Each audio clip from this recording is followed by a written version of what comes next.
உறவுகளை எப்படி இருக்குங்க? இன்றைக்கி பாப்பாவுக்கு ஸ்கூல்லேருந்து பார்க்கலாமா வாங்க. வெள்ளை சாப்பாடு, அப்புறம் வெண்டைக்காய் புளிக்குழம்பு வச்சுருக்கிறேன். நல்ல காரமாக சுருக்குன்னு வச்சுருக்கிறேன். வெண்டைக்காய் புளிக்குழம்பு, அதுக்கப்புறம் புதினா சட்னி வச்சுருக்கிறேன். இது நல்லாயிருக்கு.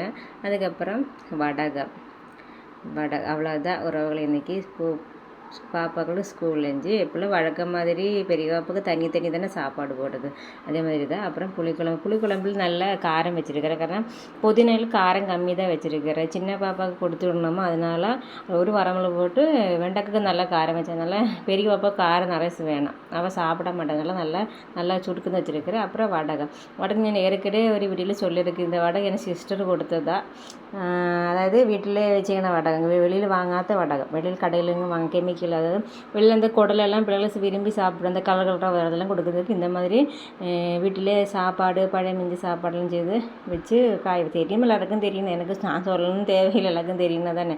அந்த வடகம் தான் இது. அவ்வளோதான். பாப்பாவுக்கு பெரிய பாப்பாவுக்கு ரெடி, சின்ன பாப்பாவுக்கு எப்பவும் வழக்கம் பண்ண மாதிரி தான் சாப்பாடு. அதுக்கு மேலே புதினா சட்னி வச்சேன். காரணம் புதினா சட்னி காரம் விளத்துண்டு அதுதான் கலர் கொள்ளணும். காரணம் வெண்டைக்காய் குழம்புல அதில் காரம் இருக்குது, சாப்பிட மாட்டேன் சின்ன பாப்பா. பெரிய பாப்பா காரம் பிடிக்கும். அவ்வளோதான், கலரிக்கிட்டேன். அவ்வளோதான். அதுக்கு மேலே கொஞ்சமாக புதினா வச்சுட்டேன். காரணம் சாப்பாடு கலரில் கொஞ்சம் மதியானம் சாப்பிட்டா வரன்னு போதாமல் கொஞ்சம் கலரி சாப்பிட கொஞ்சம் ஈரப்பசமாக இருக்குமில்ல, அதனால தான். அவ்வளோதான் உறவுகளே. ஓகே, பாய். அடுத்த நாளில் பார்க்கலாம்.